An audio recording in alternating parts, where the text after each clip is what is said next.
Esto es No hay derecho, el lugar donde hablamos de derecho. Intentamos hacerlo de forma amena e intentaremos que esta vez sea un poquito más cortito que las anteriores ocasiones. Mi nombre es Miguel Ángel Velarde, soy su humilde abogado de provincias. Y en esta ocasión vamos a hablar de derecho de una forma un poco más amplia. El concepto de derecho desde un punto de vista más amplio, los fundamentos, de dónde viene todo. ¿Por qué? Porque no sé si se habrán enterado ustedes que se acercan elecciones generales. ¡Oh, oh, qué sorpresa! Y todos protestando, que si votamos mucho, que si votamos poco, que si esto es una vergüenza, que lo es, pero bueno, a lo mejor no por lo que dice la gente, que si la política es una porquería, que si todo esto habría de cambiarlo, que si los políticos, que si... Bueno, sí, sí, no, sí. No digo yo que no tengamos razón y que no, yo soy el primero en criticar, pero los políticos no son unos extraterrestres, no vienen de repente de las nubes y dicen vamos a gobernar a esta gente y vamos a ser malos. No, no, los políticos surgen de entre nosotros y los elegimos nosotros. No, pero es que no hay dónde elegir. Bueno, vale, no voy a entrar en eso. Evidentemente no voy a dar mítines políticos, no me voy a posicionar políticamente a favor de nadie o en contra de nadie. Que sí, que está todo muy mal, si yo soy el primero que lo dice. Frente a esto hay dos formas de solucionarlo, dos formas. Uno es la vía rápida. Bueno, esta solución quizás no sea la más apropiada, excepto para, no sé, psicópatas, neomaltusianos que siguen anclados en el siglo XIX y que no se han enterado de nada de lo que ha pasado en el mundo y que cortitos de cultura general. Y después está la otra solución. La otra solución es la lenta, la trabajosa, la que lleva tiempo y es desesperante. Sí, que todos queremos soluciones rápidas y en eso se basan muchos programas políticos, en soluciones rápidas. Ya dije en otros vídeos anteriores que las sociedades cambian muy lentamente y esos cambios pueden ser para bien o para mal. Si queremos un cambio para bien, no nos esperemos algo rápido. Los cambios rápidos los prometen los estafadores. De hecho, decía Thomas Sowell que cuando una población desea cosas imposibles y las exige, la única forma de contentarlo es mediante estafadores y mentirosos. Parte del problema, recordemos. Pero bueno, la otra solución que decimos que es lenta empieza por saber. Saber, conocer, básicamente. No conocemos exactamente nuestro sistema político, no conocemos lo que se puede, lo que no se puede hacer, no conocemos cómo se puede cambiar, porque si queremos cambiar las cosas habrá que saber cómo cambiarlas, y hay muchas formas de cambiarlas. Bien, para empezar, elecciones generales. ¿Alguien sabe qué elegimos en unas elecciones generales? Voy a hacer una pequeña encuesta. Me van a responder por el programita secreto que mete YouTube en sus aparatos, que yo lo veo.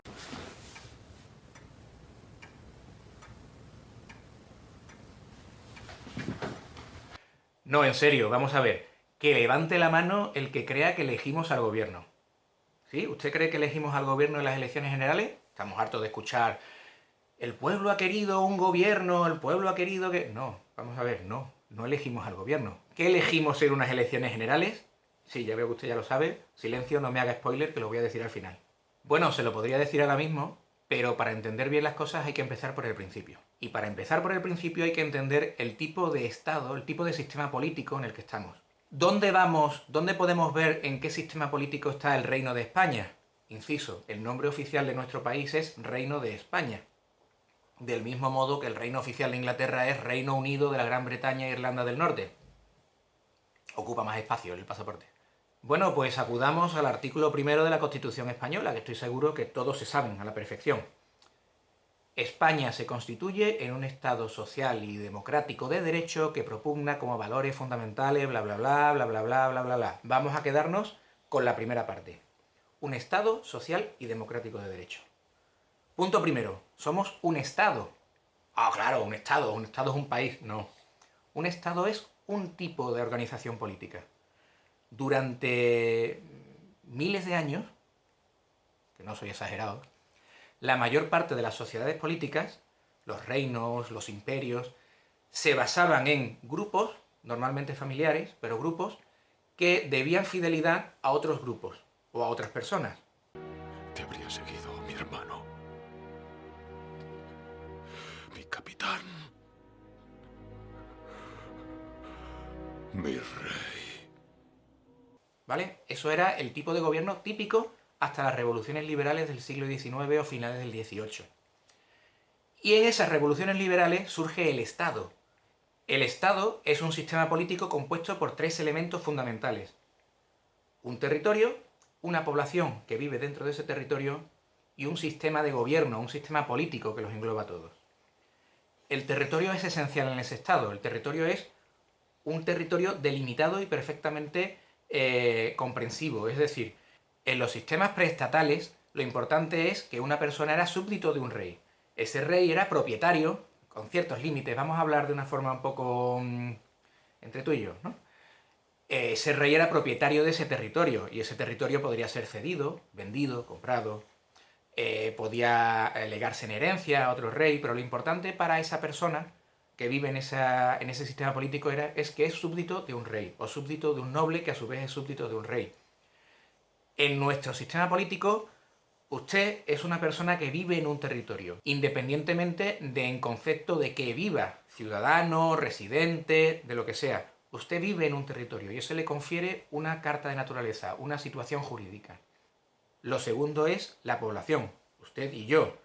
Unas personas que vivimos dentro de ese territorio, en el concepto que sea, que estamos sujetos a las leyes de ese país en ese territorio. Es decir, no significa que usted o yo le debamos lealtad a un gobierno.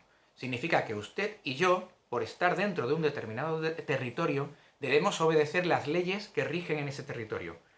El concepto parece, pero no es el mismo que los sistemas preestatales. Y por último, está el sistema de gobierno que rige dentro de ese territorio. ¿De acuerdo? Y ahí vamos, para ver el sistema de gobierno que rige en ese territorio, vamos otra vez al artículo 1 de la Constitución Española, que dice: España se constituye en un Estado, ya lo hemos visto, social, ya lo veremos. Social significa que el Estado puede intervenir en la economía y dirigir la economía. Sobre eso ya hablaremos quizá, aunque estemos de economistas. Y democrático de derecho. Estos dos puntos son los esenciales para lo que quiero hablar. Democrático es un adjetivo de derecho. Es decir, lo importante es que es un Estado de derecho. Y además es democrático. Vamos a empezar por lo de democrático.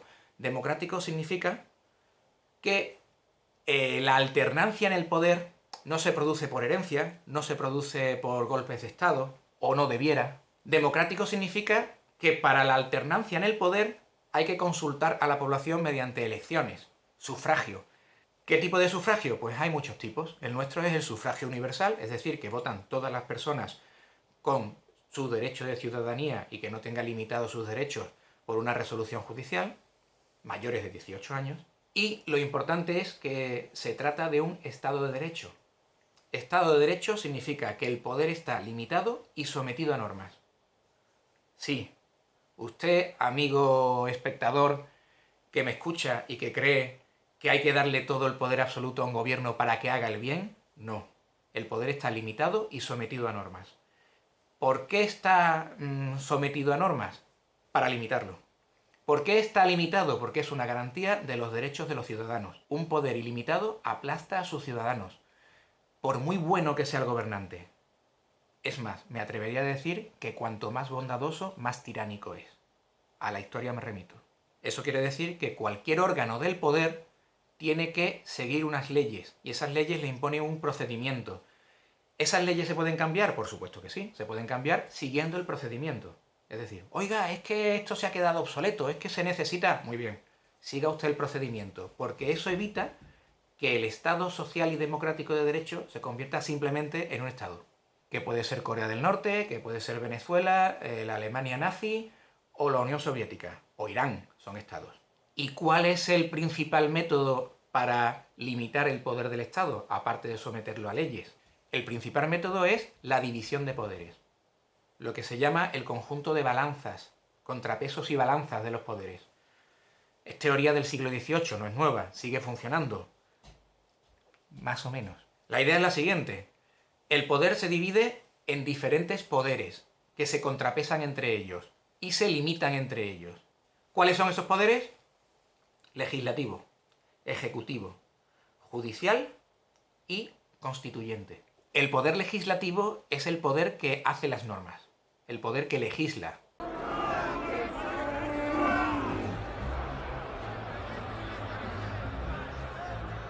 Hacer leyes significa elaborar normas abstractas y generales. Una norma que sea de aplicación directa en el territorio en el que se aplique. Es decir, no vale una norma en el que diga a usted, fulanito de tal, le voy a permitir o le voy a prohibir. No sé, sería absurdo hacer una ley como un real decreto de expropiación de Rumasa, cosas así. Son leyes que no se pueden hacer, tienen que ser leyes generales. Para dividir aún más el poder y para, como garantía del ciudadano, en muchos países, por ejemplo España, el poder legislativo está dividido en dos. Un Congreso de los Diputados, Cámara Baja, y un Senado, Cámara Alta. ¿Por qué se hace esto? Esto viene de antiguo. En los regímenes preestatales, pues como no se confiaba mucho en determinadas grupos sociales, pues se tenía una cámara alta de los allegados al rey, los nobles, la gente que por nacimiento estaba en esa cámara, y después otra cámara baja elegida pues de diferentes formas, entre las ciudades, entre los concejos, entre los grupos profesionales, ¿no? Actualmente se sigue la misma idea, pero es diferente el modo de elección. Es decir, tenemos una cámara baja, un Congreso de los Diputados, elegido por todos los ciudadanos como representación de todos los ciudadanos, y una cámara alta elegida como representación de los territorios. ¿Por qué? Vamos a ver. Si usted elige solamente por sufragio directo de todos los ciudadanos, pues la representación del legislativo la tendrán solo las zonas muy pobladas. La zona del Levante español, Madrid, el Valle del Guadalquivir. El resto de zonas se quedarán sin representación. Si usted elige como criterio de elección de los legisladores solo el territorio, pues usted tendrá zonas en las que la población sea muy baja y estarán sobre representados en el legislativo. Muy pocas personas tendrán el mismo poder que muchísimas personas en zonas muy pobladas. ¿Qué se hace? Pues ni para ti ni para mí. Una cosa intermedia. Tenemos una cámara principal, la cámara baja, aunque se diga baja, es la principal. Es reminiscencia de la nomenclatura antigua. Tenemos una cámara baja, el Congreso, que es la principal, donde se representa a todos los españoles, y una cámara alta donde se contrapesa en función a los territorios. ¿Cómo se elige? Pues ya voy haciendo spoilers, se elige por sufragio universal de todos los españoles. Después tenemos, voy a dejar el Ejecutivo para el final, tenemos el Poder Judicial. ¡Haga algo! ¡Señoría! ¿Para qué sirve el Poder Judicial? El Poder Judicial es el que interpreta las leyes y las normas para el caso concreto. ¿Por qué hay que interpretar las normas para el caso concreto? Porque por muy inteligente que sea un legislador, si lo fuera, es imposible contemplar absolutamente todos los escenarios que puede dar la vida real. Es imposible. Y siempre va a haber conflicto. Me refiero, oiga usted, esta cláusula que ha puesto en mi contrato de hipoteca creo que es ilegal. Hombre, ¿cómo va a ser eso? Sí, bueno, pues que decida un juez. La otra opción es liarnos a puñetazos. Vamos a dejar que decida un juez, ¿no? Oiga usted, es que este hombre ha robado un coche y merece ir a la cárcel. Hombre, ¿cómo voy a ir a la cárcel? Esto tampoco es para ir a la cárcel. Oiga usted, estas personas, mediante tumulto y la amenaza de las fuerzas, han subvertido el orden constitucional para arrebatarle a la población española, a una parte de ella, sus derechos políticos. Merecen ir a la cárcel. Hombre, ¿cómo van a ir a la cárcel? Eso lo decide un juez. ¿Cómo se elige un juez?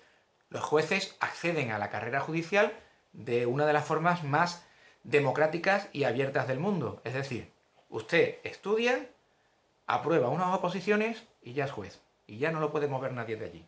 Después hablaremos de cómo otro día, hablaremos de cómo se accede a las instancias superiores judiciales. Ahí ya hay un poco más de cachondeo. Pero bueno, así entre ustedes y yo hay una segunda vía de entrada en la carrera judicial. Allá por tiempos de Felipe González se decidió que hacían falta más jueces, no daba tiempo de esperar a las oposiciones, y además que una persona hubiera estudiado, sacado una carrera y aprobado unas oposiciones lo convertía en un peligroso derechista reaccionario. De modo que se cubrieron plazas por la llamada tercera vía, es decir, entre juristas de reconocido prestigio. Ese reconocido prestigio, pues, ¿quién lo tiene que decidir y reconocer? Ahí está. Alguno de ellos, evidentemente, y como no podía ser de otra forma, ha terminado de ministro. Y la tercera pata del banco es el poder ejecutivo, es decir,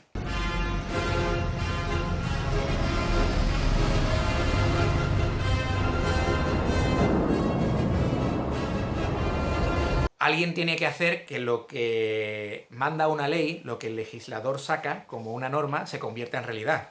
Alguien tiene que poner un policía para poner una multa si alguien aparca en doble fila. Alguien tiene que poner una embajada en un país extranjero. Alguien tiene que embargarle a usted el coche si no paga los impuestos. El Ejecutivo saca normas, pero esas normas no son leyes, son reglamentos, que se llaman de diferentes formas, Real Decreto, órdenes ministeriales. Los reglamentos no son leyes, son herramientas para ejecutar esas leyes, para que el común de los mortales, los súbditos, los trabajadores que trabajan para el gobierno, sepan cómo aplicar esas leyes al mundo real. Decía el conde de Romanones que otros hagan las leyes y a mí me dejen los reglamentos. ¿No puede legislar el Ejecutivo? No. Excepto a la trampa. Excepto en dos excepciones muy concretas. Los Real Decreto Legislativo y los decretos leyes. En ocasiones el legislativo dice, vamos a ver, gobierno, usted tiene expertos, yo quiero hacer una ley que regule un tema muy especializado y yo quiero que la ley diga esto, esto y esto. Pero como lo diga, mejor que lo decidan expertos. Entonces le digo a usted, ejecutivo, que redacte esa ley concreta. Yo hago una ley de bases, de lo que un marco del que no se puede salir, y usted redacta esa ley concreta. Luego está el decreto ley. El decreto ley está pensado para circunstancias especialmente graves, especialmente urgentes, donde no da tiempo a que el legislador elabore una norma y lo apruebe. Entonces se le cede esa potestad al gobierno, momentos de emergencia, momentos de especial gravedad, excepciones muy graves, como por ejemplo que el gobierno no tiene ganas de que el Parlamento le ponga problemas y que la gente se entere que hay un debate y saca una ley porque le sale de sus reales. Luego está quienes dicen que hay un cuarto poder, que no es la prensa, como se dice normalmente. Ese cuarto poder sería el poder constituyente. Evidentemente, si los tres poderes del Estado, el mismo Estado, los constituye, los instituye una constitución, el que redacte y apruebe una constitución no es de ninguno de esos tres poderes, porque es previo. Para eso está el constituyente originario, el que hace la constitución. Y luego está el constituyente derivado que no es más que quien interpreta la constitución, que en nuestro país no forma parte del poder judicial. En otros sí, en Estados Unidos sí, por ejemplo, por poner un ejemplo. En nuestro país es un tribunal independiente, ajeno al poder judicial, que se llama Tribunal Constitucional. Por lo tanto, ya hemos visto cómo se elige a cada uno de los poderes del Estado, excepto al constituyente, que es mucho más complejo y lo podremos hablar en otra ocasión. ¿Qué elegimos, por tanto, en las elecciones generales? Si habéis estado atentos, evidentemente lo que se elige es el poder legislativo. Un Congreso y un Senado. ¿Se elige al gobierno? No, al gobierno lo elige el legislativo. ¿Por qué no hemos tenido gobierno después de las últimas elecciones? Porque el legislativo no se ha puesto de acuerdo para elegir el gobierno. Cuando le digan, es que los españoles han querido un gobierno de tal color, evidentemente o no sabe de lo que habla o dan por sentado que usted no sabe de lo que habla. Quien elige al gobierno es el legislativo y quien elige al legislativo sí es usted. Luego ya, como esto se me está pasando de hora y estoy haciéndolo más largo de lo que me había prometido a mí mismo, ya hablaremos del sistema de elección del legislativo, el sistema de elección de los distintos poderes del Estado, por qué se necesita un criterio de asignación de votos. Oiga, ¿y por qué? Si usted saca el 15%, ¿por qué no le dan el 15% de los diputados? Porque hay 350. Si, verá, eso sí se lo voy a explicar. Imagínese usted que vive en una provincia como Toledo o Almería con 6 diputados, por poner un ejemplo. Esos son, creo que el 16% de los votos en esa provincia, el 16,6 más o menos. Si su partido saca el 20%, pues eso hace a un diputado y la pierna de otro.